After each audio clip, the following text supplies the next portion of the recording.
Guys, welcome back to the Working Fans Podcast, episode 134. We have a very special guest. If these guys, Joel and Jose Maximo, did not do what they did in the wrestling business, the style that is all across the wrestling business now would not happen. We are here to talk to the godfathers of the modern style, and we cannot wait to bring it to you after this intro video. The guy who is currently communicating with his brother because we had some minor technical issues, the great Jose Maximo. Jose, What's how are you up, doing guys? today, brother? I'm good, brother. How you doing? How you guys doing? I'm actually texting him right now. We are so excited for this interview.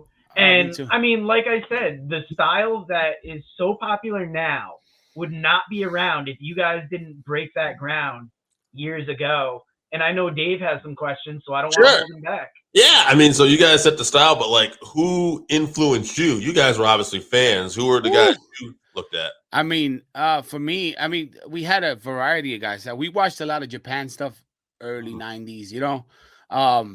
One of my favorite wrestlers of all time was I have a top three, big three. For me, was Jushin Thunder Liger. Big, huge mark. Like if I saw him today, I'll probably hug him.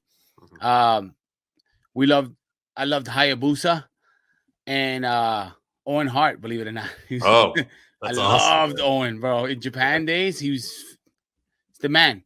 And my brother was Dick Togo, Shawn Michaels, and Eddie Guerrero. He was a huge fan. That's great shit. That explains why you guys have a unique style. You were into a lot of different stuff there. A lot of different stuff. We always wanted to mix it up. Now, what was it like when you guys started? Because now Japanese wrestling is everywhere. Like, anybody can watch All Japan, Noah, New Japan. It's crazy. But you guys, you had to be like on the underground really getting that stuff. And we hear a lot about the 90s, how that Japanese influence came over. MVP talks about it. Yeah. There's a bunch of wrestlers influenced by those tapes. Absolutely. I mean, it was it's back then when we were coming up, it was if you got to Japan, you did it. That's it. That was the gig. If as a wrestler here independently, if you got to Japan, that's it. That's the big stage for most guys. That was the accomplishment over anything else. I mean, a lot of guys obviously want to get signed to WWE and whatever else, but for us specifically was doing tours out there, and we got to live it out, man. It was freaking awesome. We used to acquire tape somehow. I had a friend, Chris Devine, huge mark of Japanese wrestling. He was the guy who actually got us really to start wrestling. Yeah, got us into wrestling when we were younger. I mean, we all grew up together. Chris Devine, Brian Excel, Red's our cousin, so we grew up in the same households. And Joel, I've known them since we were like 8 years old, 7 years old. Chris Devine and Quiet Storm, we met him for the first time when he was 14. I was 15 or 14. Yeah, we were about the same age actually. And that was in the wrestling ring in Brooklyn in an abandoned freaking church. And all we ever did was look at Japanese tapes, Mexican tapes. And for a year there, before we started training with Mikey, we were trained by Super Aguila from Mexico. He was there at the time from AAA or CMLL, and he was training us how to do lucha. So all we knew in the beginning was just lucha libre. We didn't even know how to do American style wrestling yet.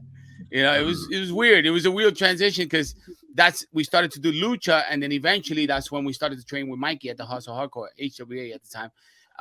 Mikey Whipwreck, that's when he took us on his tutelage, and he taught us how to actually wrestle, how to run, how to use footing, cut the ring off, all the basics and all the great things that we do now that we learned because we were just like lucha. He was like, "Oh, slow down, relax, learn how to wrestle first." And that must be why your guys' style is so exciting, because if you don't start with American wrestling, if you're starting with lucha, you're already starting with the high flying, the acrobatics. Yeah. And then if you're influenced by Japan, Japan and Mexico really seem to go hand in hand with a lot of exciting wrestlers.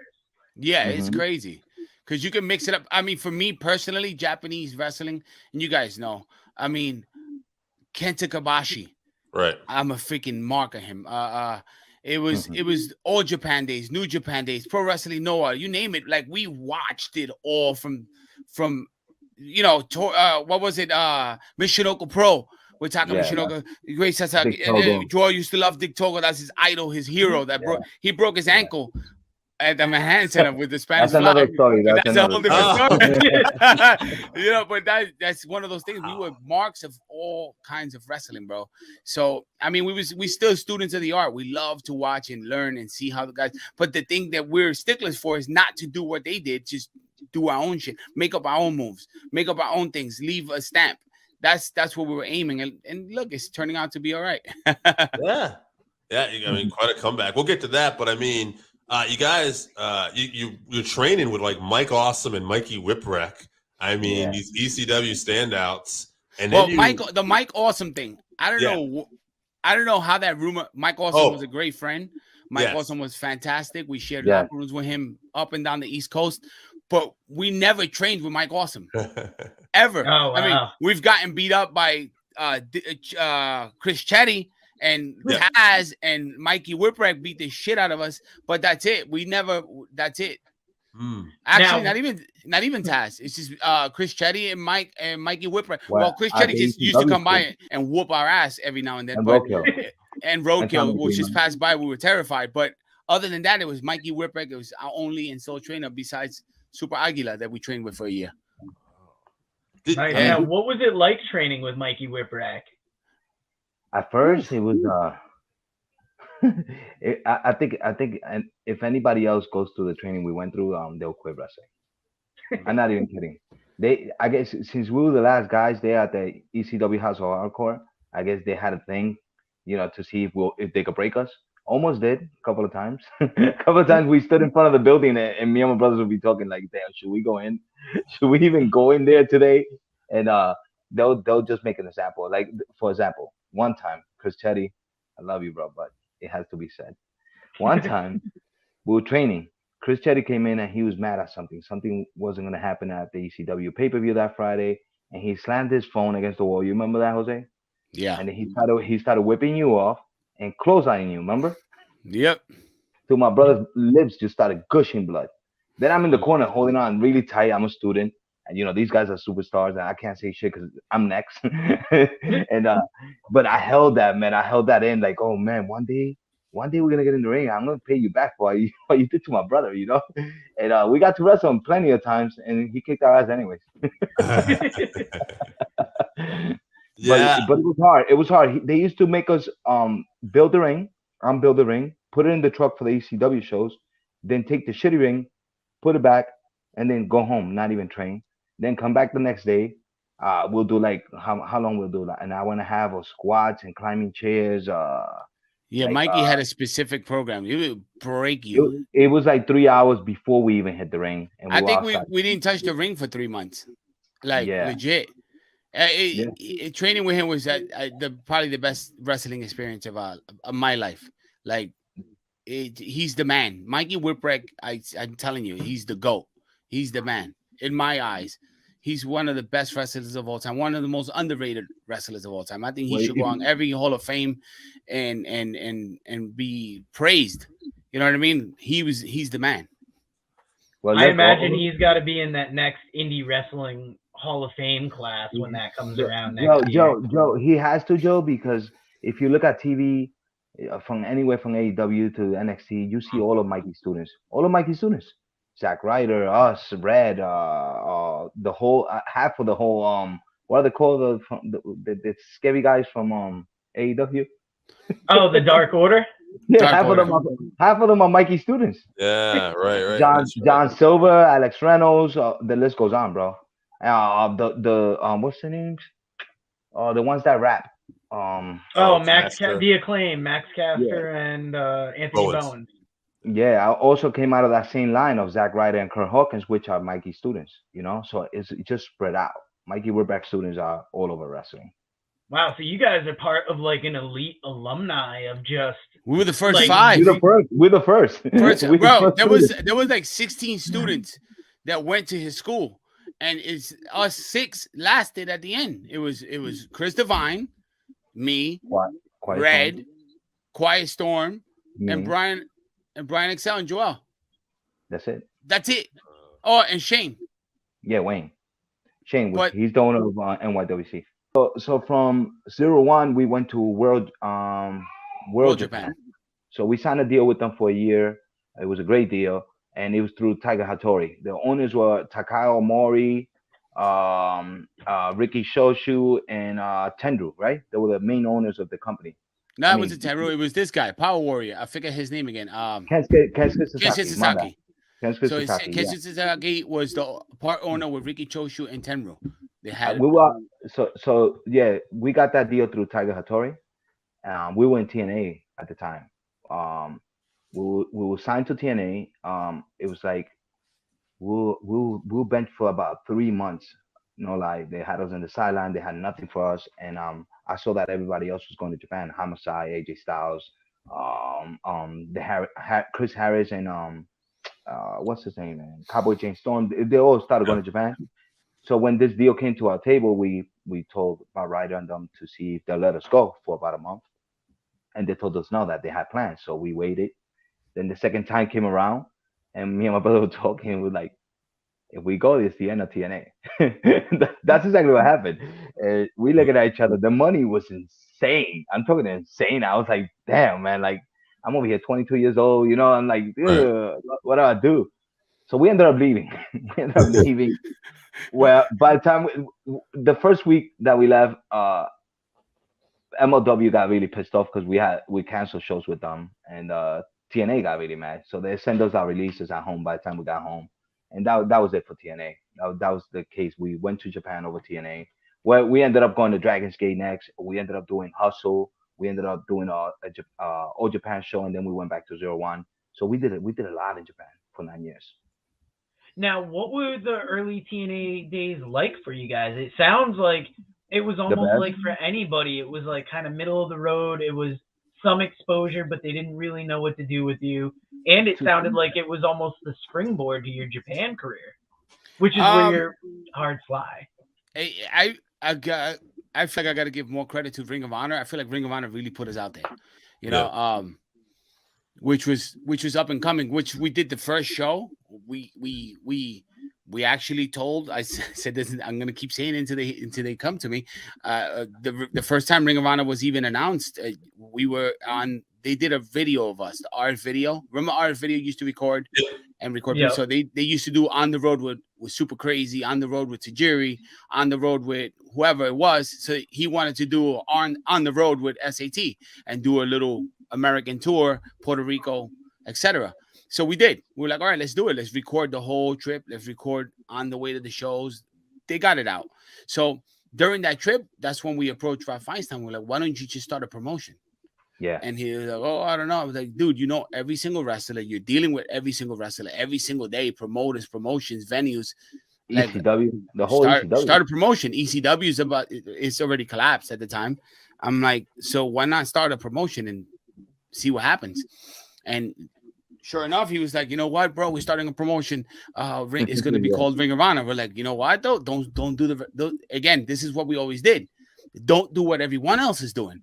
Make the canvas split like All Japan back in the days. Remember the red and blue? Red and black. That was our idea. That was our gig. And I said, and don't do turnbuckles. Do the straight turnbuckles like in Japan. No one's doing that in America right now, bro. Yeah. And he was like, you know what? That's what they went with. We pretty much started the whole idea with it. With Rob Feinstein. I swear, bro, this is a real story. You can ask Red, Brian Excel. They were all there. Ask Taka Michinoku if he's talked to him. It's legit. He was, good idea. Yeah, it's good stuff. and that's how Ring of Honor actually got birthed. And then we were on the first show because we knew about the first show. We knew who he was booking, he was talking to us about it for a while. And then Gabe came in, and then it was a little different story. You know what I mean? Then he kind of took over the bookings and whatever ideas he wanted to do at the time. Did you guys through those injuries? You probably have to change certain things. Did you learn almost learn through the injuries, like how to work matches different ways and stuff? Absolutely, brother. You know what's crazy? That first off, every wrestler lives on Dr. Google. Every fucking wrestler. Anything that's happening to their body, they're on Google trying to search what's happening. If they need surgery, it happens. So, I guess we get used to thinking that we know. So we'll strap here, and it works. I mean, I've seen many wrestlers go out there like beat up, and they carry on a match.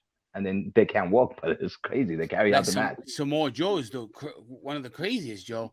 So I watched Joe, and Joe That's a machine. But in the ring, he moves like a feather.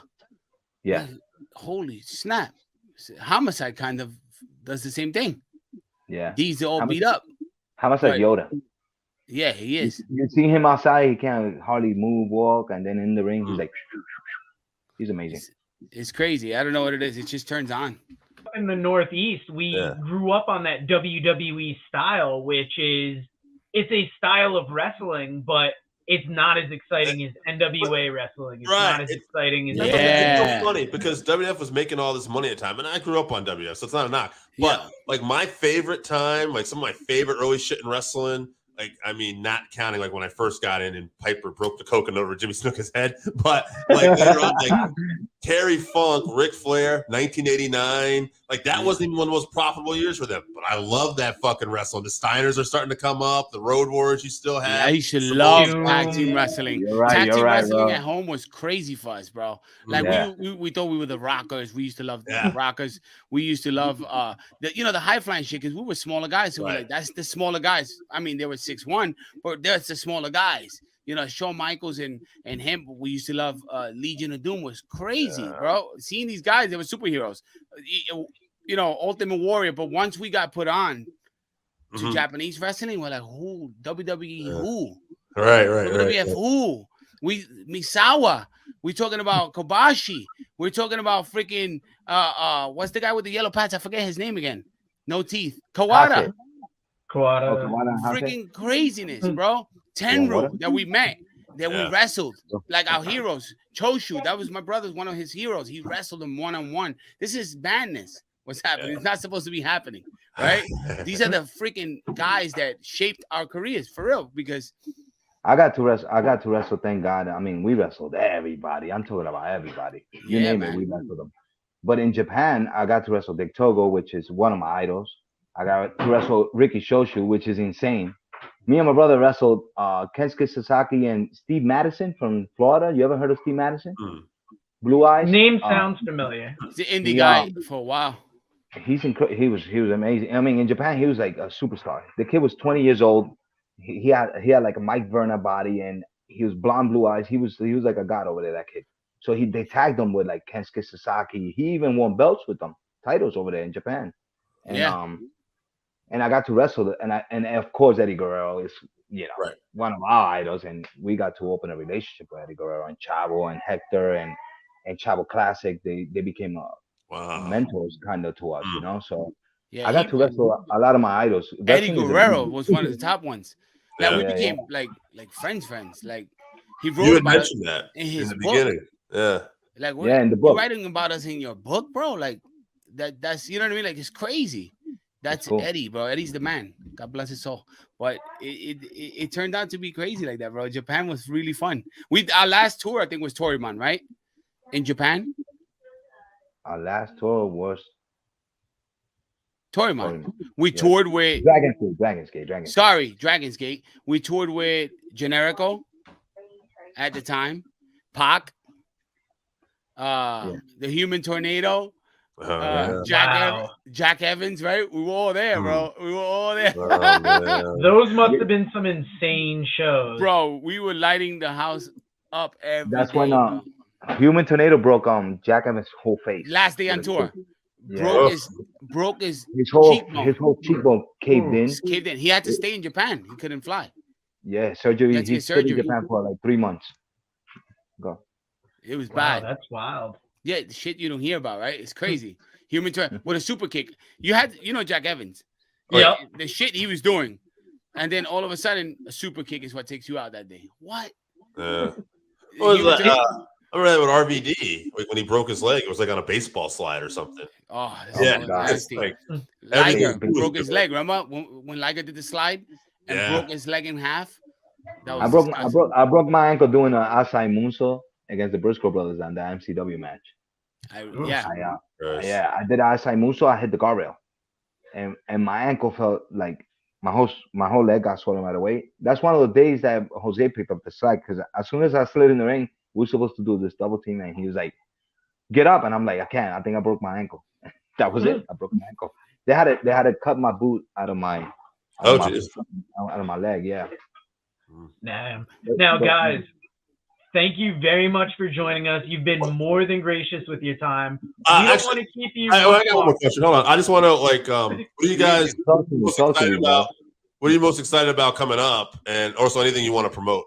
That's what I was going to ask. Tell us about the comeback tour. Let us know about GCW. Right now, GCW. We're excited about GCW, man.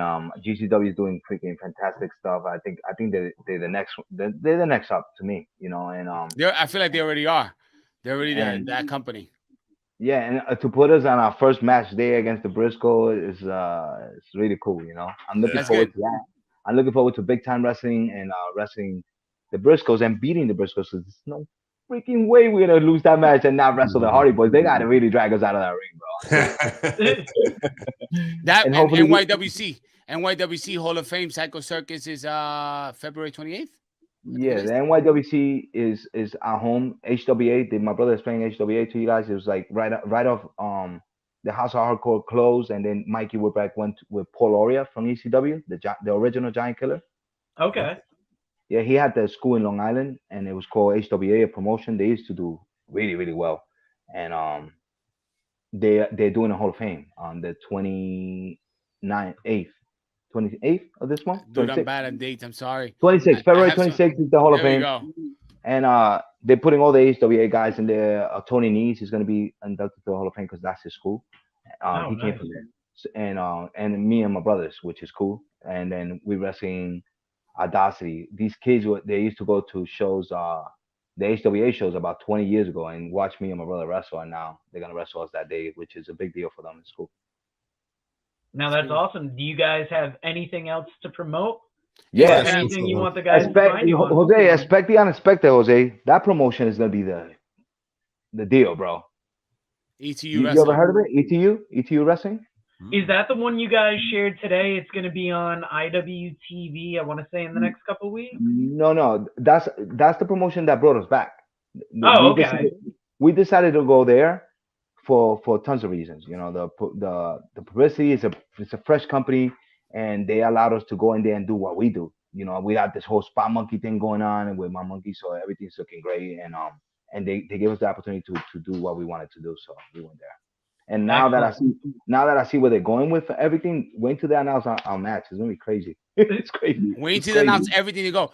GCW, we're gonna wrestle the Briscoes. We're gonna beat the Briscoes, and then we're gonna go for the Hate Club. We want the tag team titles there. We want the Ring of Honor tag team titles. We want the Ring of Honor triple tag team titles. We want we're just gonna clean out. We're gonna clean house. Watch out. Well, guys, that is the perfect place to end this interview.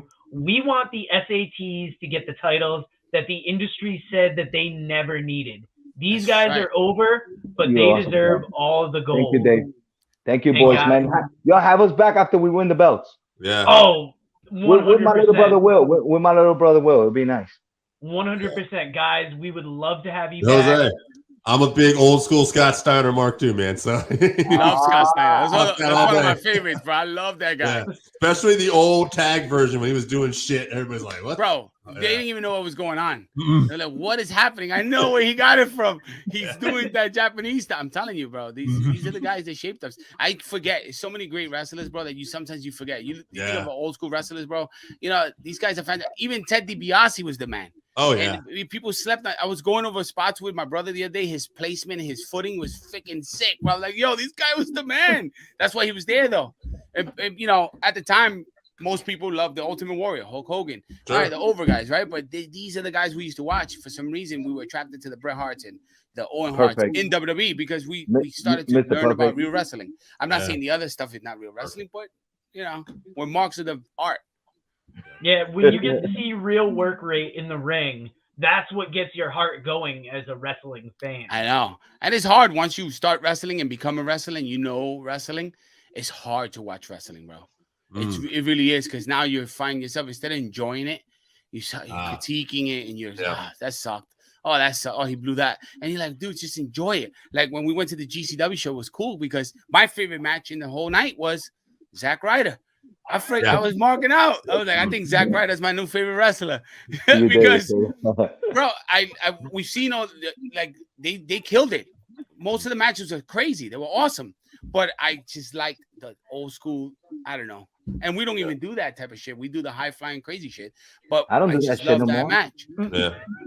See, did I that thought last you show. were gonna say that Lucha team match was gonna be your match, but hearing Zack Ryder, that's interesting because that was just pure pro wrestling. Wrestling. Get the fans riled up. Yeah. Go in there, give them the extra story thing. behind it. Remember the nut shot where he had his wife give him the nut shot? Yeah. And And you thought she Joey turned on her Janela goes up husband and then she so pushes early in him the and he show. takes Yeah, the the face cup and out. nuts. It's genius. Yeah. And the little Easter eggs too, like Hawkins coming out, spearing, which is a callback to when Edge did that one time. Yes. Yeah, right. It's Did you like notice his trunks? He even wore the helmet. It's Yes. cool, man. They're really cool. His Yeah. in-ring entrance was Mikey Whipwreck's dragon shirt. You notice that? That's No, right. I did not pick up on that. No, The now white you knee- say that, yeah. Bro, I love wrestling. His white knee pads represented Mikey's tights, and the blue knee pads the way Mikey used to wear them on his shins instead of the knees. So, but he actually wore knee pads because he wears the trunks. But zoom into it. Check into his Twitter, and the Mick Foley shirt, obviously. Yeah. It's all Easter eggs for marks like me. Oh yeah. And his wife had the 460, which was like Francine used to wear that. The whole Yeah, that was cool. Yeah. He's on his way. I feel like this is gonna be his decade. That attention to detail is why we're gonna have the Maximos back. Yeah, man. Joe, thank you guys for having us. Hold up, Joe and Dave. I want to ask them a question. Sorry, right? we talk a lot. I'm sorry, man. What is your favorite double team that me and my brother do, if you have one? Ooh, favorite double team. It's funny, like you talked there about you go. it. It's not even like just a double the DDT, team, right? Well, the DDT. I like that. I like I'm always a fan of a good DDT, but you guys kind of, as far as I know, too, and it's not really just a double team, but it's like the Tower of Doom. Where everybody kind of goes out, because that was so fucking insane. And like I remember watching that in the old school TNA days, which funny by the way too, with the old school TNA days, I was gonna say I know like how wild it was, but like I remember watching those pay-per-views, and then like what I loved about it, the damnedest thing, like Vader shows up one week, Dusty Rhodes shows up one week. I couldn't imagine. Yo, like, I was such a mark of Vader, bro. Like my thing was always the power bombs. That's why I'm always doing power bombs and shit like that. So I'm not weird. as big as Vader or Mike Awesome, but they became our friends. So I used to just like be like learning everything from these men. Everything they spoke about made sense of why they do these moves and how they do these moves. You know, Mikey Whipwreck told me and my brother real quick.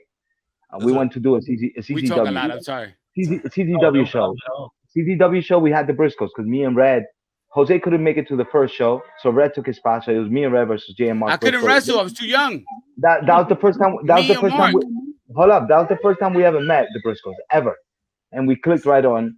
The next show, it was me and Jose, and Mikey Whipwreck said to me, he was like, "Look, all you gotta do is that clothesline that Chetty's been giving you guys in the ring, and nothing else. Just do a hard clothesline, and the fans will go crazy." I did that, bro, and it worked. And he changed my whole game set. I was like, everything that I'm gonna do that's powerful is gonna make sense at the time that I'm gonna do it, you know.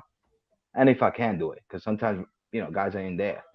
Right. Yeah. But anyhow, brothers, have us back. I'll tell you the story of how I broke Big Togo next time. How I broke his leg. That'll be the hook for next episode, guys. We will have you back. Thank you so much. Thank you so you much. guys. Good night. Yo, Joe and Dave, you guys are fucking cool, man. Thank you. And, thanks for having us, man. And if I see you guys in the live shows, we owe you shirts, so we got you, all right? 100%. We will see you then. Peace, fellas. Nice Take guys. it easy, guys.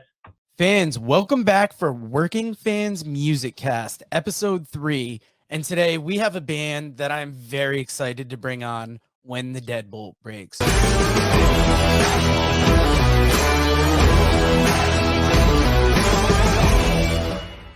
We have Aaron, Rob, and Charlie from When the Deadbolt Breaks. How are you guys doing today? Awesome. Thank you for having us on. Oh, no problem. Now,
silence.